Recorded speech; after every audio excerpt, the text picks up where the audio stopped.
They then will be ordered to recover your firelock.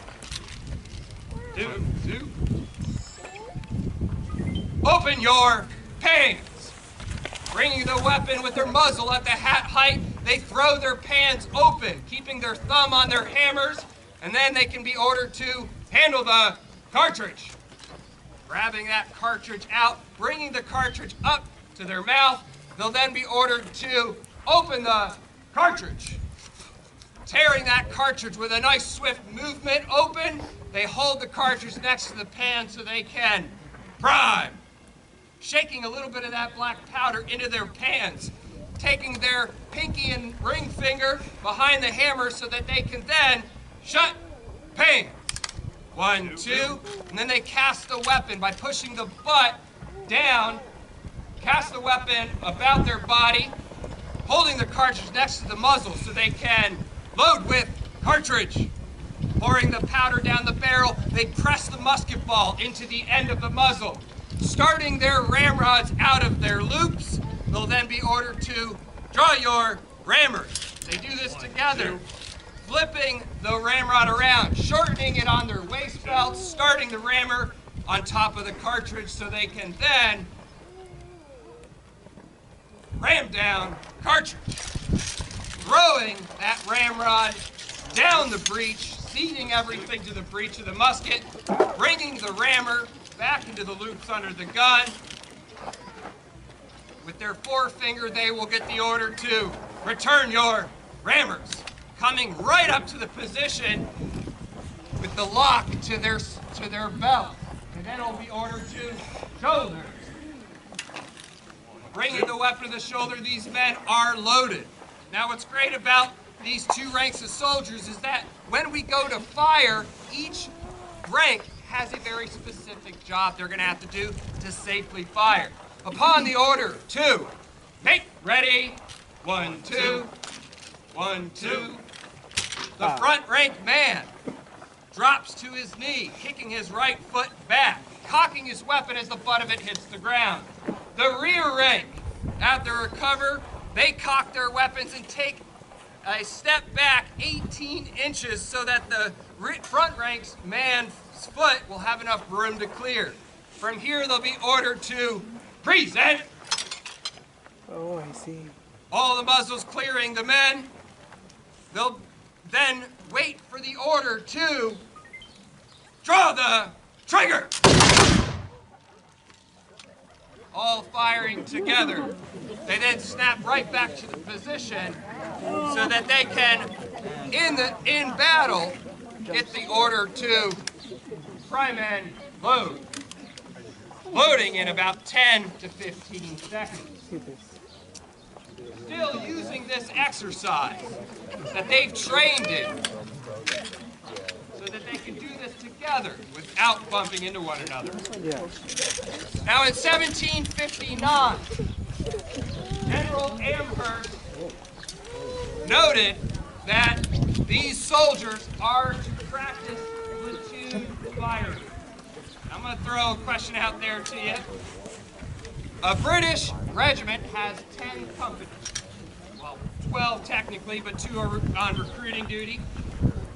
With 10 companies, each company can then be subdivided into platoons. How many platoons are in a British regiment? 10 companies, 2 platoons each. How many companies? 20. 20, very good. We got a mathematician over here.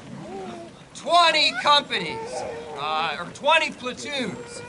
Now, General Amherst noted that in order to drive the enemy from the ground that they hold, platoon firing would be the most effective. Placing these platoons down the lines, each commanded by their officers, senior company in the middle would fire, the company all the way on the, or the platoon all the way on the right would fire at the same time. The left of that platoon and the left of the center platoon then fires as the first platoon begins to load. Then to the left of them, they fire, and so on and so forth. By the time you get back to the first platoon that gave fire, first two platoons that gave fire, they're already reloaded and ready to give fire again. Make ready! 1, 2. 1, 2. Present! Fire!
To begin, of the command first to make ready, upon which everyone snaps the weapon to the full cock.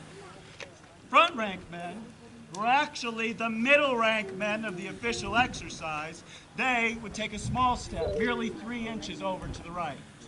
Those men of the rear rank, they would step over 6 inches, bringing the left heel in front of it. So they would now shoot over the shoulder of the men in front of them. Upon the command to present, every man was supposed to take careful aim. Make no mistake, even in peacetime, they were to erect targets and constantly hone their marksmanship. In a time of war with so many apt targets, these were not the blind redcoats our movies so often portray.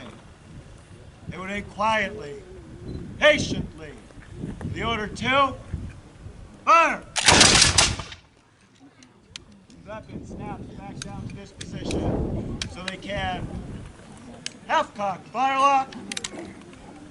Right, men, load. As the British Army rapidly began taking American soldiers across the Jerseys all the way to Philadelphia.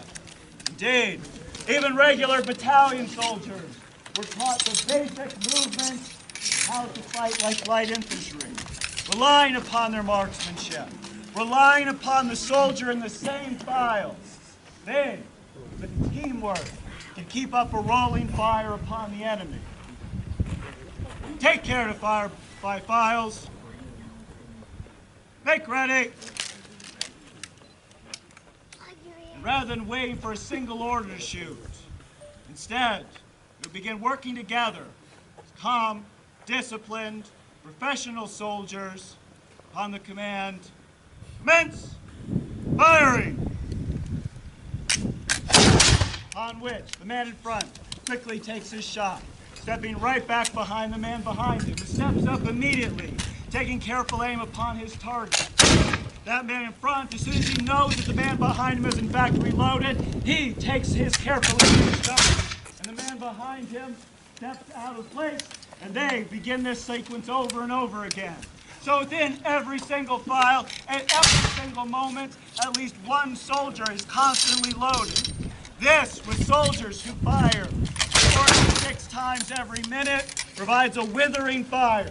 A withering fire that would carry the British Army to victory after victory, all the way up until 1781. Indeed, American soldiers, learning the tricks of professional soldiers like the British, indeed would now stand fast. British there firing.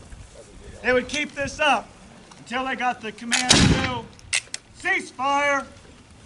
Weapons would come right back to the shoulder.